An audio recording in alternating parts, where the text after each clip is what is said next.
최저임금 인상. 지난해는 7,530원, 올해부터는 8,350원. 결국 싸움은 그 영세한 점주하고 저 아르바이트생들과의 어떤 싸움으로 이렇게 붙여가는. 경제적인 약자들한테 이 최저임금이 마치 임금의 최고 한도인 것처럼 적용이 되는 게 많은 거죠. 도의원들이 놀고 먹는 사람들이 아니다. 이거 좀 크게 얘기하세요. 네, 놀고 먹는 분들이 아니다. 사람들이 저를 물로 봐요. 물로 봐요? 진짜 이 물 문제 좀 해결하고 싶습니다. 가장 상류에 있는 명품 석고재련소가 딱 걸리는 거거든요. 네. 물속에 벌레들이 살지 않는다. 그리고 물고기가 떼죽음을 당한다. 인류가 살면서 마지막으로 믿어야 될 거는 물이고 그렇죠. 또 토지고 이렇거든요. 결국은 어떤 이유로든 하지 말았어야 되는 일이다. 가끔가다 김성진 위원님 이야기를 듣고 있으면 자유한국당 비상대책위원장을 김성진 도의원님께 맡겨야 되지 않겠나. 아니요. 안 돼. 이거는 그러면 정체성이 네, 지난 시간에 이어서 2019년 특집으로 또 준비를 해봤는데요. 참 할 말이 많았습니다. 오늘도요, 놓치지 말아야 할 것과 장기적으로 준비해야 할 것이 무엇이 있는지 살펴보도록 하겠습니다. 2019년에 꼭 해결해야 될 것들에 이어서 이번에는 올해는 놓치지 말아야 할 것으로 어떤 게 있는지 살펴볼 텐데요. 이 위원님, 어떤 게 있을까요? 강산이 10번은 변해야 철길도 녹는다. 강산이 10번을 변해야 철길도 녹는, 이게 무슨 말이죠? 그 올해가 이제 3.1운동 100주년 기념이고요. 그 임시정부 수립 100주년 기념. 그래서 아마 그 대한민국이 이렇게 그 설립된 지 100주년으로 보는 분들도 많죠. 이런 과정에서 사실은 이제 우리가 지금 임청각 그 복원이라든지 이런 사업들이 이제야 겨우 이제 활발하게 좀 일어나고 있어요. 그래서 강산이 10번 한 100년쯤 지나고 나니까 이제야 그 어떤 그 일제 탄압의 상징이었던 것들이 이제 천천히 좀 거쳐가고 있는 거 아닌가 그런 생각이 좀 들어요.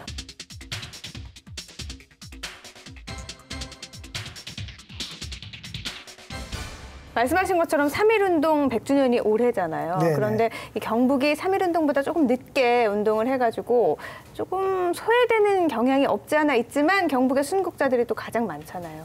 3.1운동 사실 전국 단위의 이게 운동이다 보니까 3.1운동에 대한 어떤 그 조명 자체가 이 지역에서 조금 이렇게 적다라는 정도로 보는 게 정상적일 것 같고요. 사실은 그 3.1운동 당시에도 영덕이라든지 안동을 중심으로 해서 굉장히 대규모의 어떤 그 만세운동들이 일어났었고 독립운동 유공자 중에 3.1운동 가지고 이렇게 그 독립운동 유공을 받으신 분이 대구 경북 지역에 약 한 865분 정도 된다 그러시더라고요. 이게 한 40% 넘는 수치예요. 그러니까 3.1운동에 대구 경북이 이렇게 다른 거에 비해서 조금 적게 다루었다라는 의미 외에는 사실은 굉장히 중요한 역할들을 했다라고 보는 게 팩트하고 또 맞는 것 같아요. 저는 네. 또 그 얘기도 들었어요. 3.1운동 관련해서 이렇게 형을 살잖아요. 근데 경북 지역의 독립운동 하신 분들이 워낙에 더 강렬하게 하셔가지고 징역형을 좀 높게 받았다고 네, 하더라고요. 이게 그 유난히 이게 대구 경북 지역 분들이 좀 사상적으로 좀 강하고 실천 의식들이 워낙 강하시다 보니까 타협의 의지라든지 혹은 어떤 그 조금의 어떤 물러섬도 없는 그런 모습을 굉장히 좀 강하게 보여주셨던 것 같아요. 그러다 보니까 아마 그런 고초를 좀 많이 당했던 게 아닌가라고 생각이 돼요. 3.1운동과 더불어서 또 집중이 되는 게 임청각 복원 사업이에요. 문재인 대통령이 이제 대통령이 되면서도 얘기를 했고 되기 전부터도 강조했던 사안이잖아요. 철도 복선화 사업을 하면서 본격적으로 진행이 되고 있는 건가요? 철도 복선화 사업과는 일정 부분 연관성이 좀 약하고 임청각은 이제 상해 임시정부의 초대 국무령을 지낸 석주 이상용 선생의 생가잖아요. 그러다 보니까 이 부분에 대해서 원상복구를 해야 된다 하는 논의들은 계속 있어 왔는데 철도가 앞에 가로막고 있어서 엄두를 못 냈었죠. 그런데 이렇게 이 철도에 이제 이설 작업이 되면서 마침 이제 문재인 대통령께서 후보 시절에도 임청각을 방문하시고 지난해였죠. 8.15 광복절 기념사에서 또 아마 언급하시고. 정말 임청각을 노블레스 오블리주의 상징적인 공간으로 언급하시고 또 이낙연 국무총리도 방문을 하고 또 얼마 전에는 김현미 국토부 장관도 방문을 했죠. 그래서 이것을 원형 회복을 하자 하는 의미로 이제 출발이 되어 있습니다. 그래서 지금 원래 예산에 일단 여기에 소요되는 용역비를 한 16억 정도 확보를 해가지고 하는데 지금 계획으로는 아마 280억 정도를 들여서 추진을 하고 이 임청각이 원래는 이제 한 99칸으로 알려져 있잖아요. 그런데 지금 한 52억 칸 정도밖에 안 남았으니까 그 당시에는 출가한 형제들이 전부 그 옆에다 집을 지어서 다 살았었던 모양이에요. 그 이제 분가를 복원하고 동시에 뚝이라든가 나무나 이런 것까지 하고 80억 정도 들여서 석주 기념관까지 건립하는 걸로 되어 있는데 이 사업이 국토부 관계도 되고 문화재청과도 관계가 되고 보훈처하고도 관계가 되는 일이고 경상북도와 안동시하고도 관계되는데 280억 정도의 사업비 중에서 안동시가 한 42억 또 경북도가 42억 정도 부담하는 걸로 그렇게 되어 있어요. 되어 있는데 저는 어떤 욕심을 하는가 하면 초대 국무령을 지냈다고 하면은 요즘으로 이야기하면은 대통령으로 이렇게 볼 수 있잖아요. 그러면 이 전체 사업이 국가적인 사업으로 100% 국비로 했었으면 좋지 않겠나 하는 이런 생각을 하게 됩니다. 아울러서 나중에 이 사업이 완료됐을 때 유지해 나가고 운영하는 부분도 국가가 책임을 지는 것이 올바른 어떤 선양 사업이 아닌가 이런 생각을 해요. 사실은 뭐 지어놓고 나면 짓는 예산이 그렇게 문제되지는 않고요. 대부분 그 일을 운영하는 예산에 관련된 문제인데 사실 그 부분은 정말로 지혜를 좀 모아야 될 필요가 있는 부분이죠. 네. 좀 더 여기에 이제 언급을 하면 공사를 하려고 하면 철길이 있기 때문에 현재 복선화 사업이 완료되고 철도가 완전히 있을 땐 이후 아마 2021년도부터 본격적인 사업 진행이 가능할 것 같고요. 궁금한데 그러면 그 관통하잖아요, 철로가. 예. 이걸 옮겨서 어디 옮기는 거예요? 아니면 지하화하는 아니요, 거예요? 지금 아니면 철도가 지금 복선으로 있을 작업을 하고 있거든요. 그러니까 어디로 가는 거예요? 아주 완전히 있을 해요. 이게 왜 그런가 하면은 그게 이렇게 석주가에 돌아가는 거 바로 이제 석주가에서 그렇구나. 독립군이 9명이나 배출되었다고 이야기하잖아요. 그래서 이제 이야기를 보면 일제가 1941년도에 중앙선을 넣을 당시에 이 전기를 끊기 위해서 석주 선생의 생가를 완전히 관통해서 의도적으로 수킬로를 그러니까 돌아서 관통하는 거를 직선으로 그렇죠. 해서 옮기는 그렇게 방향으로. 옮기는 걸로 하게 되고 그럼 이걸 이제 원형이 있느냐 이런 이야기인데 여기에 따른 것도 이렇게 원형을 볼 수 있는 자료들이 있어서 원형대로 복원하는 걸로 그렇게 되어 있습니다. 저는 아까 김 의원님께서 이 국비로 다 하는 게 어떻겠느냐 이야기를 하셔서 거기엔 좀 부정적으로 보는데요. 예, 이 1919년에 3.1운동이 일어났지만 이거는 서울 기준입니다. 경북의 경우에는 각각 지역별로 다 이 만세운동이 일어난 시기가 다르고 대구도 3월 8일 그리고 경북은 멀리 떨어진 지역은 4월 달이 되어서야 만세운동이 일어나게 됐는데요. 그래서 이 명칭을 놓고도 저는 3.1 독립운동이라고 부르지 말자. 이 독립만세운동 100주년으로 부르고 경북에서도 이 사업을 추진해야지. 3월 1일 날은 실제 경북에서는 만세운동이 일어나지 않았잖아요. 그리고 또 한편으로는 대한민국 임시정부 초대 국무령을 이석주 선생이 지냈기 때문에 이걸 국비로 다 하자라고 하면 안동과 경북에 계신 많은 독립운동가 분들께서 섭섭해하실 것 같아요. 왜냐하면 우리가 그 대한민국 정부가 수립하는 단계에서는 이 상해 임시정부는 그 당시에 수많은 독립운동 단체 중에 하나였거든요. 특히 안동에서도 이 독립운동가들 가운데 임시정부와 함께하지 않고 이 다른 임시정부를 또 만들었던 분들이 계시고 다른 독립운동 단체를 만들어서 활동하셨던 분들이 계시기 때문에 석주 선생에 대해서만 국비로 모든 걸 투여하자라고 하는 주장을 이런 게 있죠. 그거 이제 어떤가 하면 제가 이렇게 말씀드릴게요. 정말 우리가 뜻을 기리고 업적을 기리는 부분은 전혀 이설이 없어야 돼요. 예를 들자면 임청각을 복원하고 기념관을 다 지어놨는데 어떤 예산을 두고 이 기이한 일을 하신 분에게 혹시 하나라도 누가 되지 않을까? 왜 이렇게 예산이 많이 들어가느냐? 이런 이야기를 우리 안동인들이 하는 거는 정말 신뢰가 되기 때문에 그것을 원천적으로 생기지 않도록 하는 방법은 결국은 중앙정부가 그 숭고한 뜻을 기려서 다 부담을 해주면 이설이 없어지지 않나 이런 뜻에서 하는 말씀이죠. 저는 아까 그 팩트 체크를 조금 해드려야 될 것 같은데 사실은 3.1 만세운동이 일어나고 난 다음에 그 다음 달부터 사실은 급격하게 이렇게 이게 더 이상 이제 만세운동으로는 독립이 불가능하다는 사실을 좀 깨닫게 되고 독립운동 단체 중심으로 해서 사실 임시정부들이 쫙 이렇게 만들어져요. 뭐 가장 대표적인 게 이제 상해 임시정부가 4월 11일에 이렇게 만들어지게 되고 그 외에도 서울에서 2개 뭐 이렇게 총 한 6, 7개 정도가 한 두서너 달 만에 쫙 만들어지게 되는데 실제로 이걸 전반적으로 좀 그 헌법도 가지고 있고 어느 정도 어떤 국가 단위를 갖춘 양식으로 이렇게 만들어진 게 한 3, 4개 단체가 나중에 이제 상해 임시정부로 모이면서 이제 그 9월 15일 날 통합 어떤 상해 임시정부가 출발하면서 전반적으로 이렇게 전체 어떤 임시정부를 좀 대표하는 그런 성격을 갖게 됐다라고 보는 게 저는 이제 정상적일 것 같다는 생각이고요.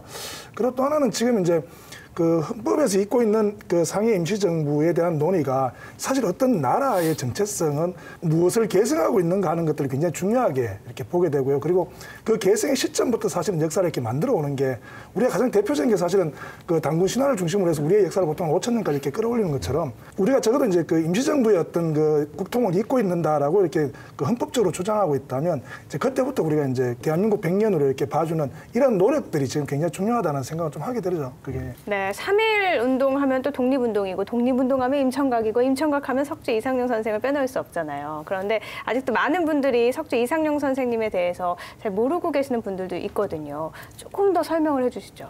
사실 여기서 설명하려면 시간이 너무 짧고요.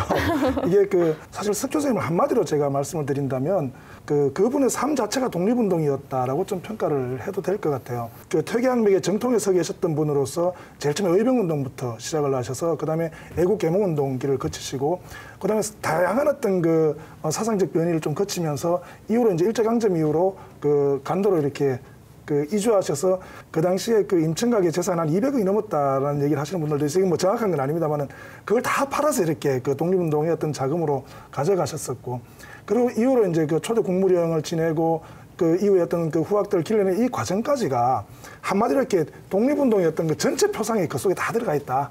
이렇게 좀 평가할 수 있는 부분이 아닌가 싶고요. 그래서 우리가 그 노블레스 오블리주라는 부분도 있고 또 우리나라가 어떤 방식으로 지금 독립이 되었나를 볼 때 석주 이상용 선생의 어떤 그 한 삶만 봐도 충분히 그게 증명될 수 있는 그런 분이다라고 좀 평가를 할 수 있을 것 같아요. 네, 그럼 3.1운동 100주년과 임청각 복원에 대한 이 위원님의 결단은요? 이렇게 말씀드리고 싶어요. 임청각 복원은 100년간 묻혀왔던 정신을 새롭게 이어가는 첫 출발점이다 라고 말씀드리고 싶어요.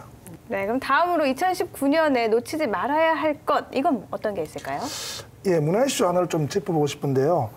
앙금이 없으면 밀가루도 앙금 노릇을 한다.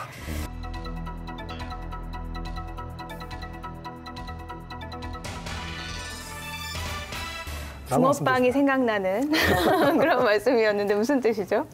새로 당선되신 이철우 지사도 그런 말씀을 하시고 경상북도가 앞으로 문화와 관광으로 사실은 좀 먹거리를 만들어 가야 된다고 말씀을 하시는데 정작 중요한 어떤 문화 정책에서 가장 어떤 그 핵심이 되는 그 스토리에 대한 개발이라든지 또 그거와 관련된 어떤 정책들이 굉장히 좀 부진했던 느낌들이 좀 있어요. 그러다 보면 계속 이렇게 건물만 짓고 또 인프라만 구축하다가 실제로 정작 어떤 중요한 것들을 이렇게 뒤로 남겨두는 그런 우려를 범할 것 같다는 생각이 있어서 말씀을 드렸어요. 네, 실제로 이 2019년에 경북 문화재단 설립 이슈가 좀 부각이 되고 있잖아요. 우리가 2019년을 볼 때 그 문화파트에서 가장 중요하게 좀 지켜봐야 될 부분이 사실은 경상북도 문화재단 설립인데요. 지금 그 광역지자체 17개 중에 지금 경상북도만 없는 건 사실이에요. 예, 다른 곳은 다 이렇게 있는데 그 문화재단을 왜 주로 설립을 하냐 하면 이게 이제 공무원들이 어떤 문화정책을 시행하다 보면 아무래도 전문성이 좀 떨어질 수밖에 없는 그런 구조가 있고요.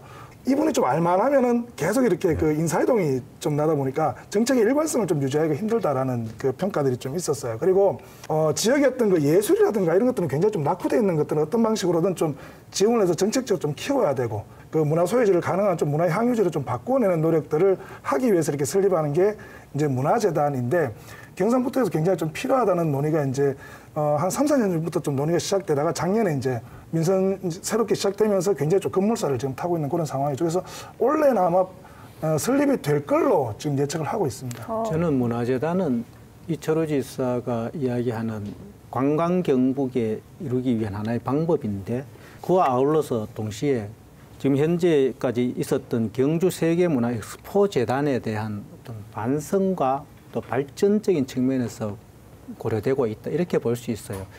이 경주 세계문화 엑스포 재단이 이때까지 여러 가지 긍정적인 역할도 해왔지만 해외 어떤 이렇게 엑스포를 개최함으로써 연간 수백억의 예산을 투입하고도 효과를 보지 못했고 이 재단 자체를 없애기는 힘들 거니까 문화재단으로 변경하면서 동시에 경북 관광을 선도하는 기구로 가자 하는 이런 뜻이 있다고 생각을 해요.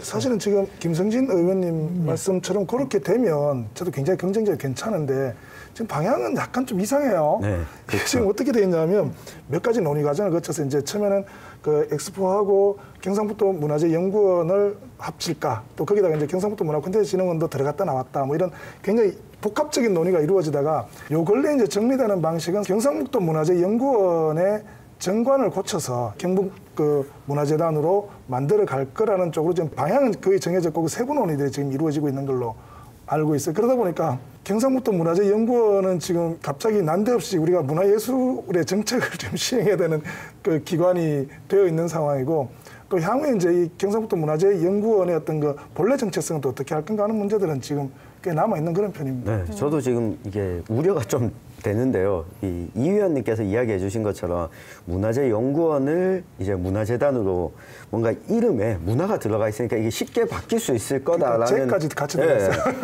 그래서 우려가 됐던 게 이철우 지사가 지난해 당선되고 나서 일자리를 30만 개 창출하겠다고 하면서 그중에 10만 개를 문화관광 영역에서 창출하겠다 이야기를 하셨어요.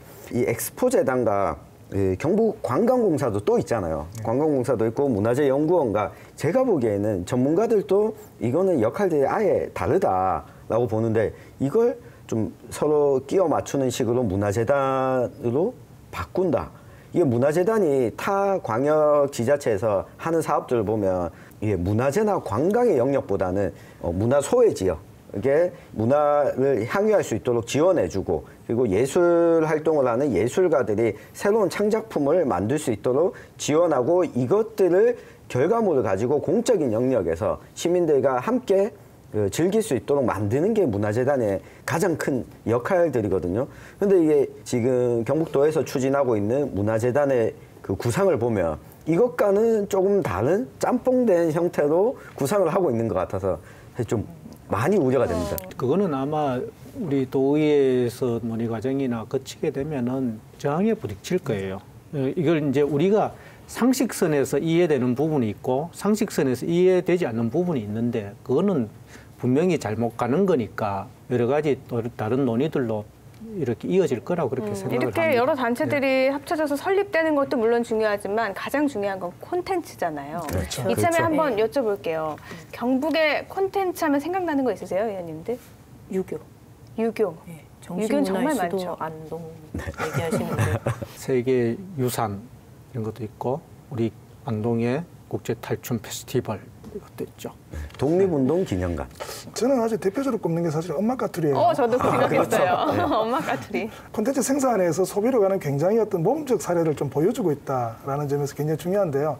권정 선생의 어떤 그 동화로부터 시작해서 만화로 만들어지고, 또 단편 만화 영화긴 하지만 어떤 영화로 만들어지고, 그게 이제 EBS의 어떤 그 시리즈물로 이렇게 바뀌게 되고, 지금 이제 그걸 기반으로 해서 어떤 다양한 캐릭터 상품이나 이런 것들이 지속되고 있는 이런 현재 진행형인 걸 보면 사실은 콘텐츠 산업의 힘은 그거거든요. 이게 하나가 만들어지고 나면 그다음에 새로운 파생 상품들이 만들어지고 또 파생 콘텐츠가 만들어지고, 그게 계속해서 어떤 그 이익을 창출해낼 수 있는 이런 구조가 굉장히 중요한데, 그래서 굉장히 성공적인 사례로 좀 보는 쪽입니다. 제가 여쭤봤던 이유는 이 콘텐츠 활용 방안에 대해서도 논란이 뜨거워서인데요. 대표적인 예로 이 비전 없는 문화 관광 산업 육성 될 수 있잖아요. 학계에서는 뭐 스토리텔링을 해결책으로 모색하고 있는데, 경북에서는 이 스토리텔링의 예산이 너무 적게 배정된 거 아니냐, 이런 얘기가 나오고 있어요. 스토리텔링도 굉장히 중요한 부분 아닌가요? 모든 콘텐츠는 사실 스토리로부터 창출되고 그 가치가 만들어진다고 볼 수 있거든요.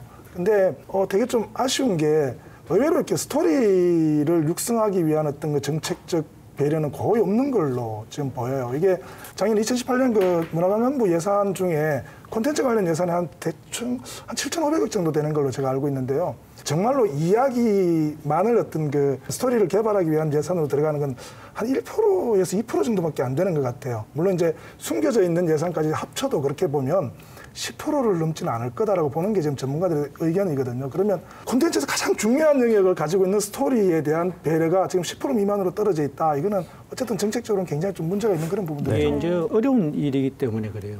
아마 경상북도 차원에서 스토리 아니면은 창작물에 의한 어떤 콘텐츠 이쪽에 관심 기울인 것이 한 10년 정도 돼요.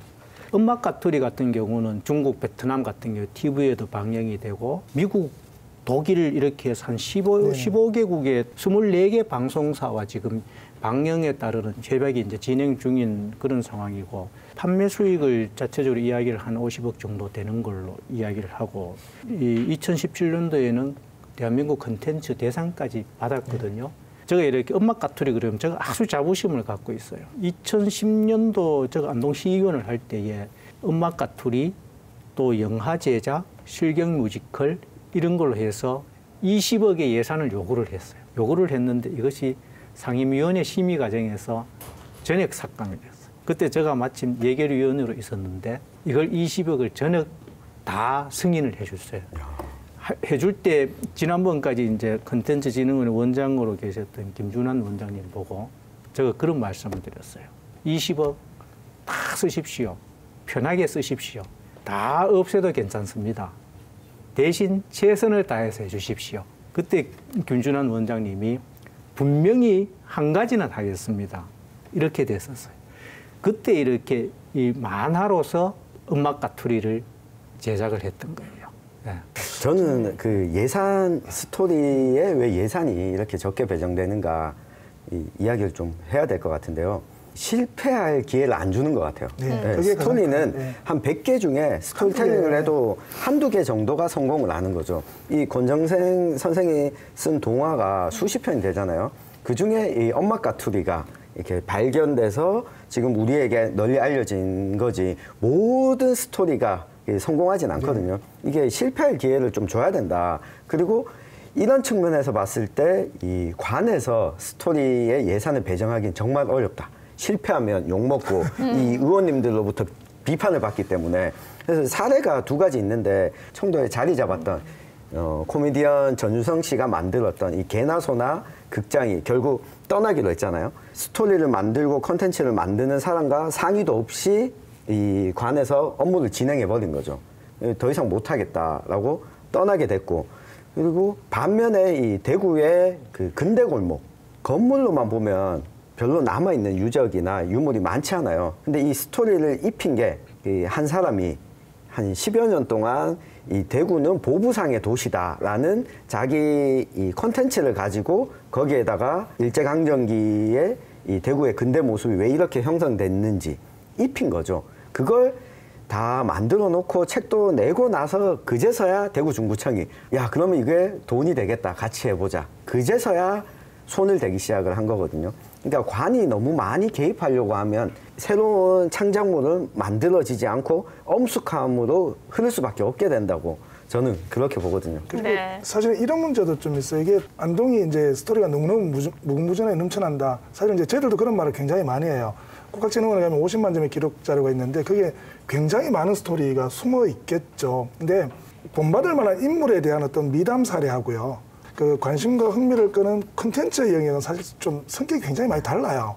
이쪽은 재밌어야 되고 이쪽은 그 흥청하고 높여야 되는 문제가 있거든요. 그래서 가장 대표적인 게 이제 장기영 선생을 선양을 하면서 이 여중군자를 재밌는 드라마나 영화로 좀 만들었으면 좋겠다. 라고 해서 이제 사실 그 당시 유명한 감독님도 모셔오고 뭐 이런 그 일들을 한번 한 적이 있는데 결론은 뭐냐면 재밌게 만들면 팩트가 왜곡될 수밖에 없는 구조를 갖고 있어요.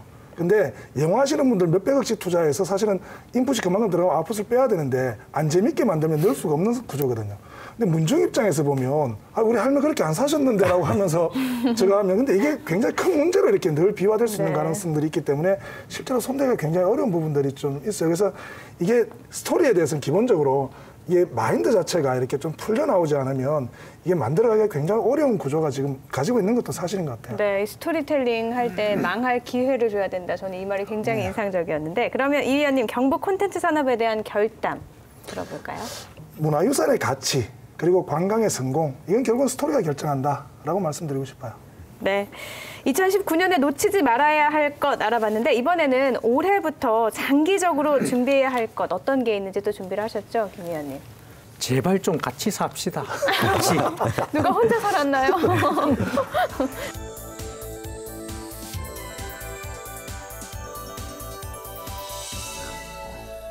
이건 또 무슨 뜻인가요? 중앙의 정당들이 선거제 개편을 두고 이렇게 논란이 많잖아요. 그렇죠. 예. 이게 앞으로 어떻게 될까? 과연 그렇게 될까? 정말 관심거리라고 생각을 합니다. 네, 2020년 총선을 앞두고 정말 이 선거구 개혁에 대한 목소리 커지고 있어요. 예. 그래서 정말 너무 뜨거운 감자였잖아요, 지난 한 해. 예. 각 정당의 대표들은 단식투쟁까지 벌여서 지금 뜨거운 감자였는데 현재 선거구 개혁은 어디까지 진행이 된 거죠? 5개 정당이 서로 간에 이 선거제를 개편해보자 하는 선언 합의가 됐지만 강론 부분에 있어서 각 정당들마다 또 생각들이 틀리고 큰 정당에 속하는 더불어민주당, 자유한국당의 속내도 서로 간에 다 틀린 것 같아요. 두 분의 속내는 어떠세요? 살짝 한번 알아볼까요? 두 분의 속내지만. 저는 당연히 연동형 비례대표제로 가야 된다고 생각해요. 네. 거기다가 저는 연동형일 때 권역별 연동형으로 가야 된다. 더불어민주당 당론인데요. 아니 그런데 그러기 위해서는 어느 당이었지? 그러기 위해서는 전제가 있죠. 의석수가 늘어나야 합니다. 네. 그러니까 연동형 비례대표제든 권역별 비례대표제든 그게 그러니까 표의 등가성 문제지 않습니까? 이게 제대로 구현이 되려면 비례대표 의석수가 늘어나야 되는 거죠. 근데 중요한 것은 비례대표 의석수는 늘어나야 된다고 보는데 300석으로 제한되어 있는 묶여있는 현재 의석수가 늘어나는 것은 바라지 않는다는 거죠. 거기 어려움이 그러니까 저는 사실 이게 이제 5개 정당의 대표가 모여서 선거제도 개편에 대한 이야기를 하기는 했지만 실제로 이게 어떤 결과물을 도출해낼 수 있을까라고 생각해 보면 쉽지 않다는 거죠. 이거는 국회 내에서 표결 처리해서 결정되는 게 아니거든요. 이거는 선거에 뛰어든 각각의 군사들이 게임을 어떻게 치룰 것인가 하는 게임의 룰에 관한 거기 때문에 이거는 표결 처리할 수 있는 게 아니에요.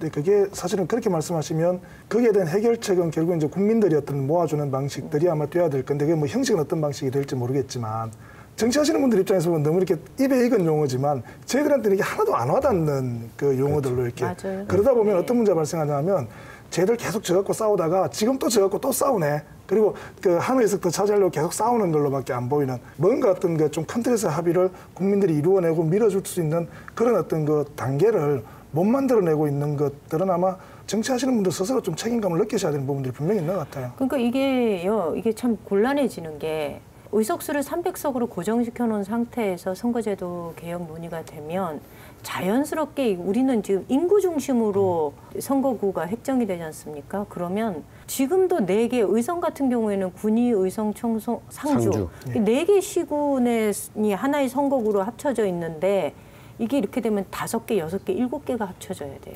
그 이제 연동형 비례대표제의 핵심은 저는 이렇게 생각해요. 이때까지처럼 거대 양당 체제를 갈 것이냐, 아니면은 다당 체제로 갈 것이냐. 제가 봤을 때는 국민들이 봤을 때는 한번 변화해도 괜찮겠다 하는 생각을 하지 않겠나. 그럴 때 연동형 어떤 비례대표제를 적극적으로 검토하는 것이 좋겠다 이런 생각을 하는데 거기에다 권역별 비례대표제를 해야 된다는 뜻은 저는 철저한 지방론자니까 중앙과 지방을 전국적으로 묶어서 각 당에서 예를 들자면은 연동형 비례대표제가 됐을 때 비례대표로 나올 명부를 제출하게 되면 결국은 중앙 인사들이 훨씬 많이 들어간다.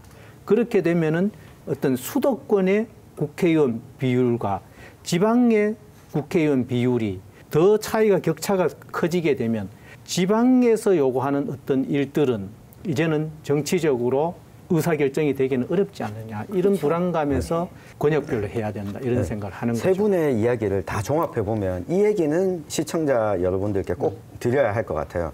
뭐냐면 의원 정수를, 국회의원 수를 300명으로 고정하면 지역 차별도 더 커지게 되고 또 한편으로는 국회의원이 가지고 있는 기득권도 더 많아지게 됩니다.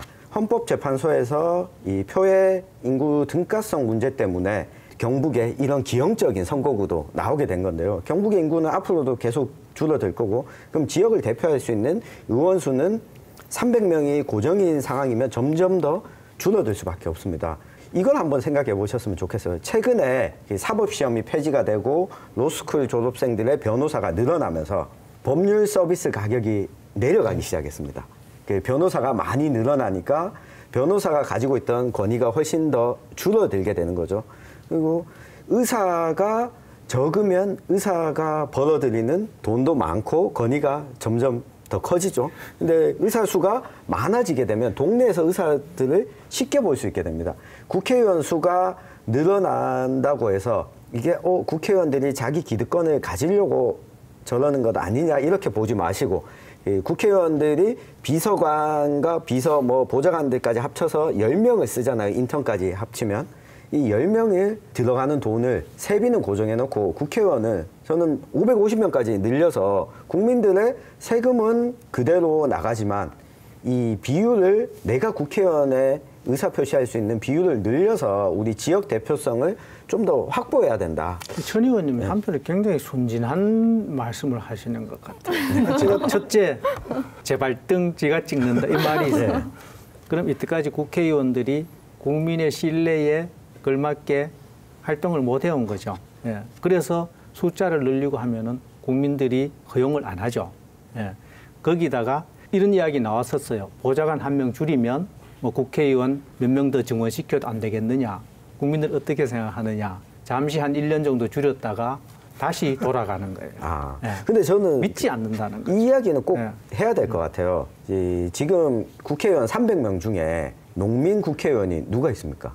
한 분 저는 계신 걸로 알고 있거든요. 근데 이제 농민 국회의원이라고 해서 꼭 농민을 대변하는 건 아니고, 큰 틀에서 보면은 지역구 출신 의원들이 그 지역을 대변하게 되면은 그 지역에는 농업도 대변할 거고 공업도 대변할 거고 이렇게 되겠죠. 너무 좋게 표현. 너무 좋게 표현하시네요. 대부분 지금 보면 말씀하시는 대변하는 것도 많습니다, 실제로. 현실과 언론사를 계속 왔다 갔다들 하세요. 지역구 국회의원도 경북의 지역구 국회의원들 가운데 실제 경북에 살고 계신 분 몇 명 안 돼요. 없어요. 예. 서울 국회의원이에요. 그냥 맞아요. 고향이 경북인 거예요. 근데 이분들이 과연 지역을 대변하느냐, 저는 그렇지 않다고 봅니다. 농민 국회의원이 한 명 있고 없고의 차이가 저는 농업 관련한 입법과 지난해 국정감사에서 많은 차이가 났다고 생각해요. 지금 의성 출신인 김영건 국회의원이 만약에 비례대표로 국회에 들어가지 않았으면 이걸 경북에 이야기를 해줄 수 있는, 농민의 이야기를 해줄 수 있는 국회의원은 단 한 명도 없는 거예요. 그래서 이걸 늘리는 게 경북 도민들한테 저는 훨씬 더 이득이다. 이걸 알아주셨으면 네, 좋겠네요. 그리고 아까 말씀을 하셨는데 작년 6월에 이 헌법재판소가 광역의회 선거구에 대한 인구 편차, 이 수용 기준을 허용 기준을 4대1에서 3대1로 강화해야 한다는 결정이 나왔잖아요. 이것 때문에 일부 시민단체에선 뭐 해당 주민들의 선거권이 침해당한다 이렇게 해서 헌법소원을 또 제기했는데 이 문제가 왜 중요한지도 한번 짚고 넘어가 볼까요? 네, 이것이 앞서 이야기했던 이 지역 대표성 문제가 큰데요. 경북의 경우에도 광역의원이죠. 도의원을 뽑는데 의성의 경우에는 2명을 선출하죠. 안동의 경우에는 3분을 선출하죠. 그리고 포항은 8명을 뽑습니다. 구미는 6명이고. 근데 영양은 1명을 뽑습니다. 군위도 1명이고요. 이러다 보니까 특정한 지역의 이슈를, 이야기를 반영하는 데 있어서 어느 지역의 입김이 훨씬 더 세다. 근데 이걸 더 줄이게 되면 지금 의성 같은 경우에도 1명으로 줄어들 수도 있게 되는 거죠. 그러면 인구에 따라서 배분하게 되면 경북처럼 땅이 넓고 기초지자체가 23곳이나 되는데 인구 편차가 큰 지역의 경우 특정 지역의 의견만 반영하게 되는 결과가 나오게 되는 거죠. 이게 이제 전국적인 문제죠. 어쩌면 이게 우리 스스로 일찍 대처를 못한 부분들이 있어요. 국회의원 선거구가 기초자치단체 3개, 4개 묶일 때 지방의원들은 가만히 있어요. 그럴 때 어쩌면은 그래서는 안 된다고 우리 선거구 획정을 할 때 인구 등가성만 하지 말고 지역의 등가성도 주자. 아니면은 최소한 지방교부세 교부하는 기준에 맞는 정도의 어떤 지역구를 획정하자 하는 이런 주장들을 꾸준히 했으면 되는데 국회의원 선거구 획정될 때 우리가 거기 대처를 못한 거죠. 거기에 준해가지고 광역의원, 기초의원까지 똑같이 적용이 되니까 갈수록 인구가 적은 지방들은 상대적으로 이 대표성이 약해지는 그런 현상이 초래되는 거죠. 그러니까 자유한국당에서 농어촌형과 도시형이 결합된 복합 선거구 제도를 도입하자 이런 얘기를 처음에 했었잖아요. 그런데 이게 어느 나라도 한 국가 단위에서 선거 제도를 각각 다르게 시행하는 나라는 없거든요. 그러니까 지금 아마 자유한국당도 입장이 이게 좀 후퇴한 걸로 알고 있는데 이게 결국은 이제 헌법에 위배되죠. 가게 되면은 헌법의 조건을 충족시키지 못한다고 네네. 보겠죠. 그러니까 인구 중심으로 선거구를 획정하는 것은 이 많은 지역에서 불만이 있고 문제는 있지만 현실적으로 이거는 어쩔 수 없는 문제이다라는 생각을 해요. 그런데 우리가요 그 택시비를 책정할 때도 거리하고 시간을 다 계산할 줄 아는데 왜 이게 국회의원 선거 국회의원을 뽑는 이 중요한 자리에서 지역과 인구를 동시에 이렇게 좀 고려하는 그런 안들이 왜 안 나오고 있을까요? 저는 사실 그게 아주 원론적으로 보면 그건 아마 이런 게 헌법재판소에 있는 재판관들이 택시를 잘 안 타고 근데 이게 너무 정치공학적으로 접근하거나 아니면 그 하나의 기준으로만 이 사람들은 몇만 명만 대표한다는 생각만 갖는 거지 어떤 지역을 대표한다는 생각을 안 갖는 이게 가장 큰 문제인 것 같은데 그렇게 되다 보니까 사실은 수도권에 사는 판사들에 의해서 수도권에 사는 국회의원들이 많도록 만드는 이런 결과를 계속 만들고 있는 거죠. 그러니까 그거를 보완할 수 있는 방법은요. 비례대표성을 강화하는 방법밖에 없다고 보는 거예요. 맞습니다. 이게 광역의회도 마찬가지죠. 그걸 꼭 그 지역에 사는 주민들을 대변하는 사람만을 뽑아야 되냐 아니라는 거죠. 그 지역 사람들이 살고 있는 직업의 형태가 다양하고 삶의 방식이 다양하다면 그거에 따른 대표성을 갖는 비례대표들을 내보내는 것이 그럼 권역별 비례대표가 아니고 직업별 비례대표를 낼까요? 이 제도의 이게 단점들을 보완할 수 있는 유일한 방법이다 이렇게 생각하고 있습니다. 네, 또 이제 선거권 얘기가 나왔으니까 선거도 한번 짚고 넘어갈 텐데요. 뭐 대선에서 지방선거까지 최근에 이렇게 선거를 쭉 지켜보면 보수가 흔들리고 있잖아요. 보수의 철옹성이라고 불렸던 경북 지역도 지금 흔들리는 모습을 보이고 있는데 영남권에서 보수 세력이 그래도 확실하게 자리 잡은 이유가 뭔지 저는 그게 또 궁금해졌거든요. 그거는 역사적으로 우리가 이제 박정희 대통령, 전두환, 노태우, 김영삼 말하자면 영남권의 대통령이면서 동시에 보수였겠죠. 그 이후에 또 김대중, 노무현, 또 그 이후에 박근혜 이렇게 오면서 보수라고 이야기를 하는 것도 가능하지만 한편으로 지역성적인 대결도 강했었다 이렇게 보는데 워낙 이제 박근혜 전 대통령이 촛불혁명에 의해 가지고 탄핵이 되는 이런 상황을 맞아서 국민의 지지를 못 받는 것은 어쩌면 당연한 일이고 우리 영남권이라고 해서 전부가 다 보수이거나 그렇지는 않다고 물론 봐야죠. 그렇진 않지만 보수 세력이 강한 건 아직까지는 맞잖아요. 아니, 그러면 이 보수가 진보로 넘어갈 가능성도 있는지. 없어요.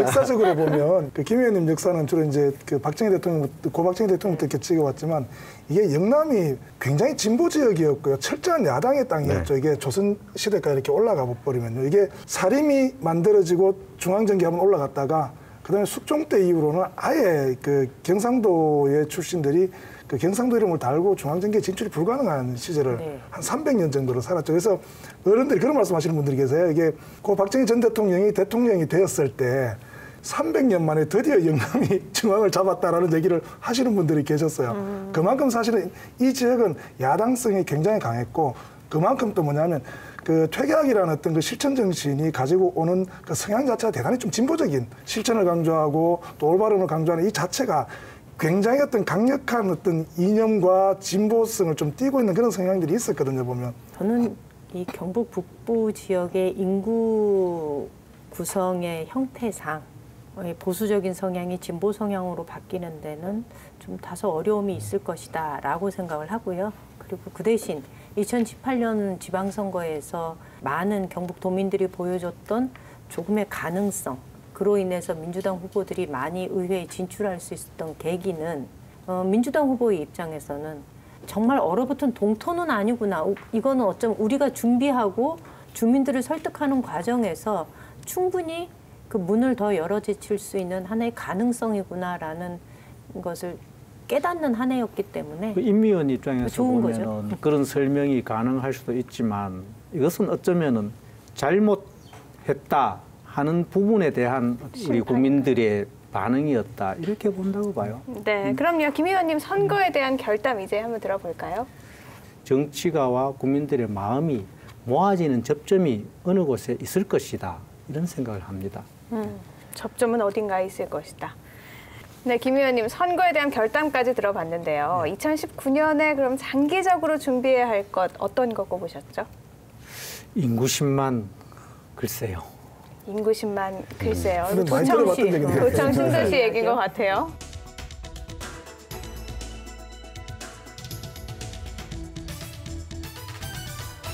도청 신도시 어쩔 수 없이 우리 경북도의 관심이고 특히 경북 북부 지역의 관심일 수밖에 없다 이런 생각을 하고 처음 계획했던 일들이 차근차근히 장기적으로 진행이 되었으면 좋겠다 이런 생각을 해봅니다. 네, 도청 신도시의 인구를 늘리는 것을 목표로 많은 기관들이 지금 유치를 했잖아요. 그래서 청사도 많이 지었는데 보면 크기가 어마어마해요. 정말 엄청나게 크게 지어서 거길 지나가는 사람들이 하는 소리가 여기 저렇게 큰 건물이 있을 필요가 있어? 저 비용 왜 저렇게 많이 들여? 돈 많은가 봐? 이런 소리 많이 하거든요. 지난해 10월 달인가 이런 보도가 있었죠. 경상북도 청사에 운영비가 너무 많이 들어간다. 그래서 제가 이렇게 계산을 해보니까 약 한 90억 정도 되는 것 같아요. 그중에 아마 한 인건비로 50억 정도가 소요된다 이렇게 봅니다. 저희 서울에서 친구들이 왔는데 그 앞을 지나갔어요. 하는 소리가 몰랐던 거죠. 여기 마을인가 봐. 이러더라고요. 그래서 이렇게 아마 전부 도청 신도시 조성을 3단계 계획으로 해서 1단계만 된 것이다 보니까 중간을 가로지르는 큰 도로를 중심으로 한쪽만 되어 있는 거예요. 한쪽만 되어 있다 보니 이 도청이 전체적으로 장악을 하고 있으니까 거기에 오시거나 신도시에 사는 주민들 입장에서 보면은 굉장히 생활에 방해를 받는다는 생각을 하죠. 하는데 신도시 조성이 다 이루어지면 아마 도청이 차지하고 있는 면적도 한쪽 기퉁의 일정 부분이 되지 않겠나 이런 생각을 하고 한편으로 와서 보면은 이 도청 내에 여러 가지 이렇게 산책길, 뭐 천년숲 또 이렇게 저수지 해서 굉장히 의미 있게 배치를 잘 해놨다고 생각을 해요.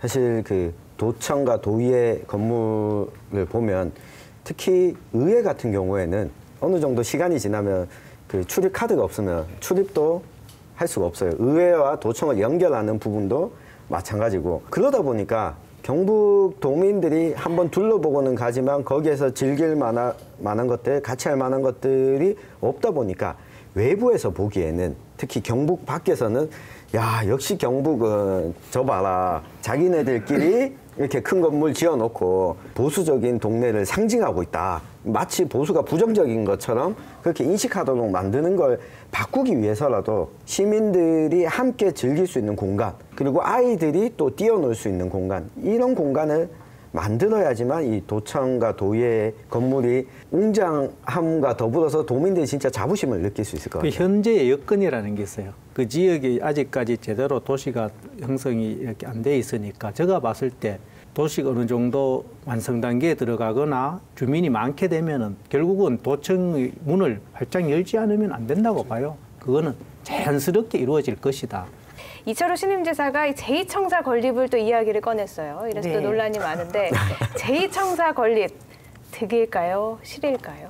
그 제2청사를 그때 물어봤어요. 제2청사 환동회권 중심으로 해서 짓는다 이래서. 근데 지금 흩어져 있는 연락사무소를 한데 모으는 정도의 의미이지 도청과 거의 걸맞는 수준의 뭐 제2청사를 짓는 그런 계획을 가지고 있는 것은 아니다라고 얘기를 하고요.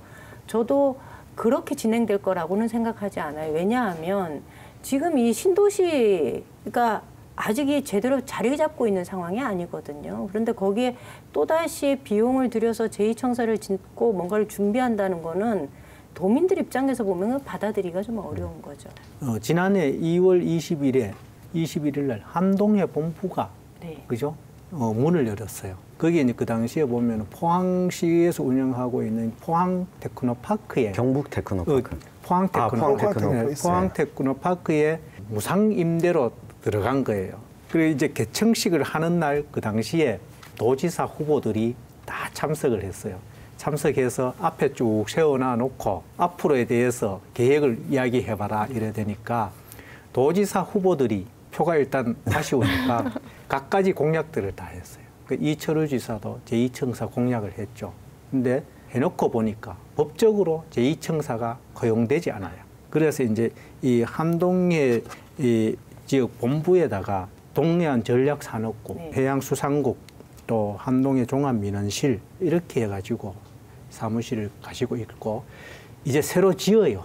지금 무상으로 있으니까 이제 도가 결국 예산을 들여서 짓는데 그러니까 이건 모으는 기능. 네. 예, 흩어져 있는 지어가지고 기관을 모으는 250억 정도를 들여서 새로운 건물을 짓고 거기에서 한동해 쪽에 있는 그러니까 한 포항, 경주 뭐 이렇게 영천 이렇게 해서 100여만 명이 그 지역에 살고 있으니까 민원 업무를 거기서 볼 수 있도록 현재 한 150명 정도가 전부 이렇게 근무를 하니까 근데 예. 저는 그 정도는 필요하다고 생각해요. 왜냐하면 경북이 진짜 넓어요. 그리고 경북 북부 지역의 특성하고 한동해권의 특성이 너무 많이 달라요. 업무 처리하는 것도 틀리고요. 살고 있는 지역 주민들의 요구도 상당히 달라요. 거기다가 결정적으로 실제로 이 지금 도청의 위치가요. 모든 23개 시군에서 오기에 접근성이 상당히 떨어져요.